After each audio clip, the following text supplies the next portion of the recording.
At mga ka-RSP, ngayong araw, March 20, ipinagdiriwang po natin ang World Oral Health Day. Isang mahalagang paalala sa ating lahat kung gaano kahalaga ang tamang pangangalaga sa ating ngipin bilang bahagi ng ating pangkalahatang kalusugan. At kaugnay po nito, makakasama natin si Dr.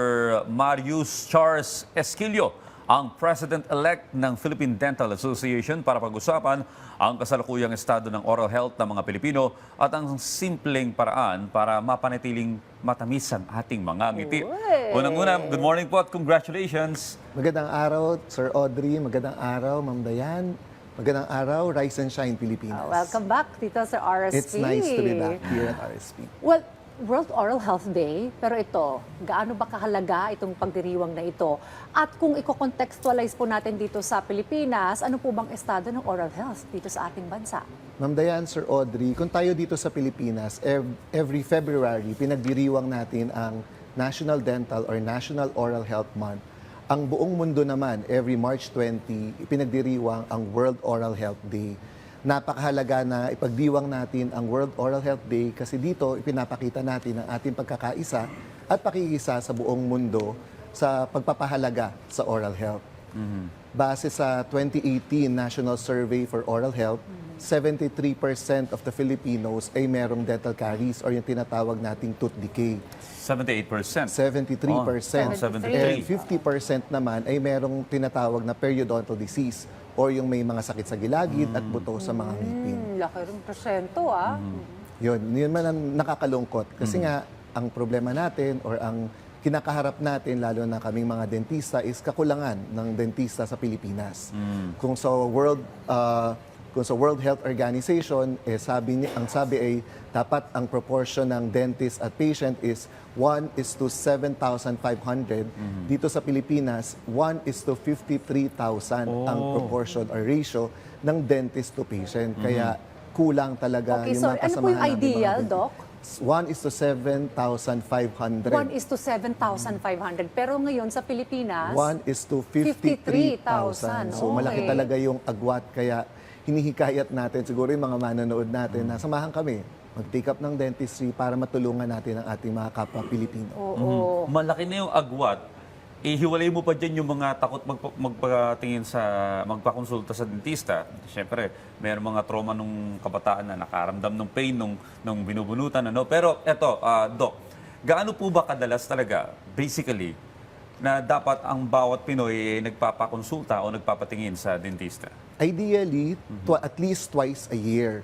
Pero depende din to sa pasyente. Kasi meron talaga tayong mga pasyente na very prone sa mga tinatawag nating dental caries or tooth decay. So kaya mas kailangan nila ng constant follow-up para talagang mabantayan ang kanilang oral health. Okay. Well, gaano po ka-importante ang oral health sa overall na kalusugan ng isang individual? Sabi nga sa tema ng ating World Oral Health Day, a happy mouth is a happy life.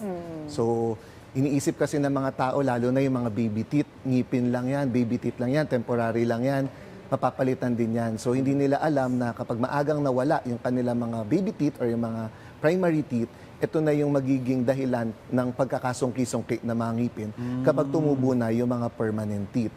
So isa pa, syempre, kapag hindi maayos ang mga ngipin mo, hindi ka makakakain. Ano nga bang pinangunguya natin sa pagkain natin? So yung nutrisyon nako-compromise din.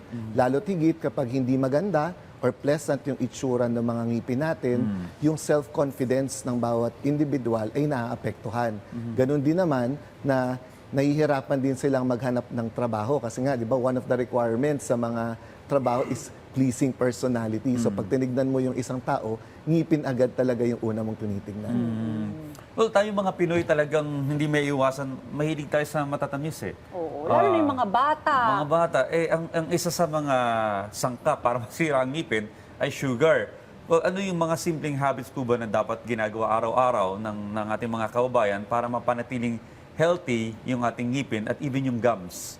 Kung talagang hindi natin maiiwasang kumain ng mga matatamis na pagkain at uminom ng mga matatamis na inumin, ang pinaka-importante, unang-una, is magmumog kahit papano. Kung hindi natin kakayanin talagang magsipilyo, immediately after natin kumain, magmumog na lang ng tubig.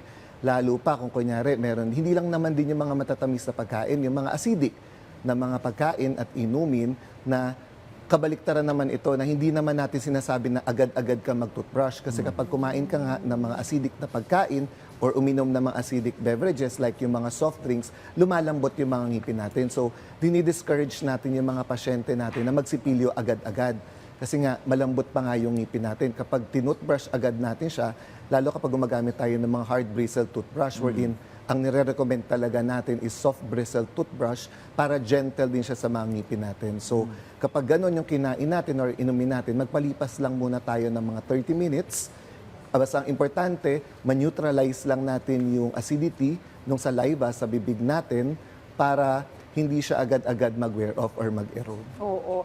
Speaking of toothbrush, Doc, di ba sa pag bumibili tayo ng toothbrush, may mga label yan, soft, may ganun yan. Ano bang dapat na piliin namin na kind of toothbrush? Sa ngayon na talagang ang maayos nire-recommend sa natin amin? is the soft bristle toothbrush.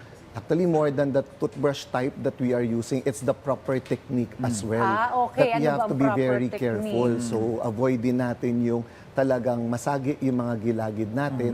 At isa sa mga pinaka-importanting parte din na kailangan nating i-toothbrush na kalimitang nakakalimutan is yung mga dila. Diba? Kasi Okay. parang sa dila natin, sa anatomy natin, I-scrape ba yan? isi-scrape mo din siya. Meron pa nga tayong mga ginagamit na mga materials na tinatawag nating tongue scraper. Okay. So after brushing all the surfaces of your teeth, ang pinaka-last is yung pagbabrush din ng ating tongue. Well, yun na nga, na-experience ko yun dati. Nung bata ako, no, yung hard bristle yung ginagamit. Pagbuga mo ng pagmumug mo, may kasama ng dugo. Correct, Diba? Sir Audrey. Ang sakit nun. Kaya noon, ever since, ang binibili ko na ngayon, yung malambot lang. Oo, dapat. Well, meron kayong annual convention ng PDA and scientific session. Tell us more about this. At syempre, imbitahan niyo po yung ating mga kasamahan dito sa sektor ng oral health to join in this Thank you convention. very much, Ms. Dayan, for this opportunity to invite all our dental professional, dentists, dental hygienists, dental technologies, dental students, and even all our trade partners. Let me invite everyone to our 117th Philippine Dental Association Annual Convention and Scientific Sessions happening on May 11 to 15, 2026 at the SMX Convention Center.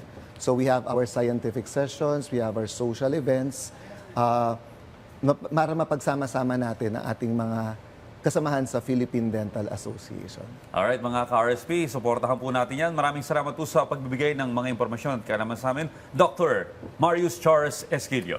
Thank you, Sir Thanks, Audie. Doc Thank you, Ma'am Dayan. Marius.